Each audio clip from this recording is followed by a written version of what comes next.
Hello, welcome to Visi Teaching. Visi Teaching project is a cooperative work of designers and educators. This coupling will tell us a lot about the nature and the main idea of our project, since it's based on the idea that teachers are designers. Thus, this Erasmus program brought together a wide range of professionals whose fields vary from academicians of design to visual designers, educators, and policymakers. Visi Teaching suggests communication through images. Since the information received through visual data is more open-ended, it improves children's creativity and interpretation. By this way, kids will be able to get a chance of establishing a stronger feeling of self-confidence and identity.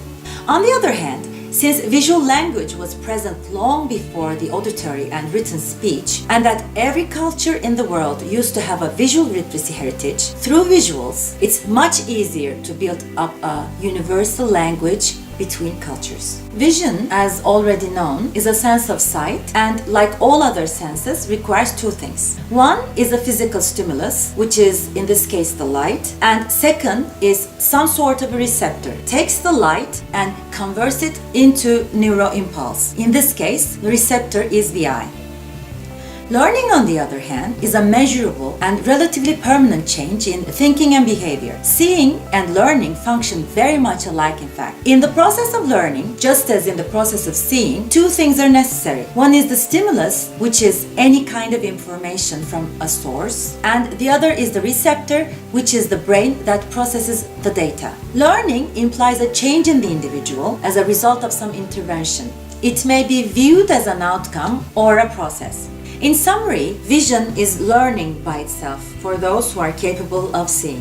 Visual literacy is described as the ability to interpret, use, appreciate, and create images. It's a group of competencies that allows us to interpret the visible action, objects, or symbols that we encounter in the environment. It's the ability to see and interpret the visual world. The use of visual images goes back to thousands of years. It's one of the basic human skills. It's an innate instinct and archetypal communication of man. Long before man had to talk and write, he started to communicate through images. First forms of art and first forms of communication tools were cave paintings. The power of image and imagery communication was so strong that many ideologies were spread through painting. Numerous frescoes or mosaics of ancient times are texts that are designed to transfer the meanings and values to others. Images provide a common language, but also provides endless way of telling a story. Let's just remember by how many artists and how many times Dante's Divine Comedy has been illuminated. The speedy infusion of TV to our lives enhanced our visual communication habits. After the invention of photography, imagery began to be increasingly used for entertainment, journalism, information, medical diagnostics, instruction, and communication.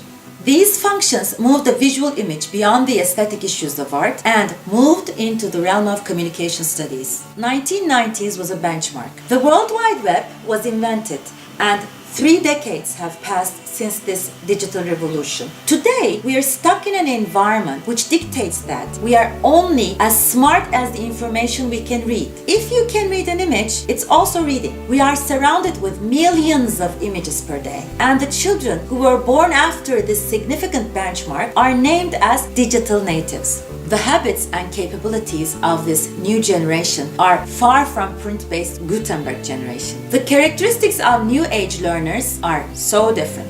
Why is visual teaching so critical, and how can we be so assertive to say that? Let us just take a look at some current facts about the nature of data comprehension of today's average person. The findings in behavioral research show that 90% of information that comes to the brain is visual, and that our eyes can register 36,000 visual messages per hour. These facts demonstrate our high visual cognitive capability. So when compared with text, it appears that our brains process visual information 60,000 times faster than text. On the other hand, although approximately 65% of the population are visual learners, 80% of instruction is delivered orally. And researchers prove that visual aids in the classroom improve learning by by up to 400%. Keeping these tips in mind, it is also noteworthy to point out the characteristics of today's generation. The new learners are no longer satisfied in being the passive recipients of the traditional teaching process. Rather, they want to discover it for themselves by becoming interactive with learning. The generation, those who were born in 1996 and onwards, have some common characteristics. They can use multimedia information sources rapidly, parallel process and multitask. They are very comfortable both in virtual and real spaces. They prefer interactive network approach to work. They are just-in-time learners and they are fond of rewards and gratification. For them, learning is relevant, instantly useful and having fun. So all these bring us to define a new model of teacher. Let us call him or her the moderator, the storyteller, the scenario builder, the writer, the visual teacher. The visual teacher explores with students the signs and symbols in art and visual media. He or she encourages students to encode or make more effective still images through active imagery. The visual teacher is the one who utilizes graphic, image-rich technologies in his or her teaching. He or she is proficient in the basics of contemporary image making, such as in creating an original image, transforming an existing image from one format to another, print to digital, digital to print, modifying an image, saving, storing, archiving images, transferring images electronically, and reproducing images.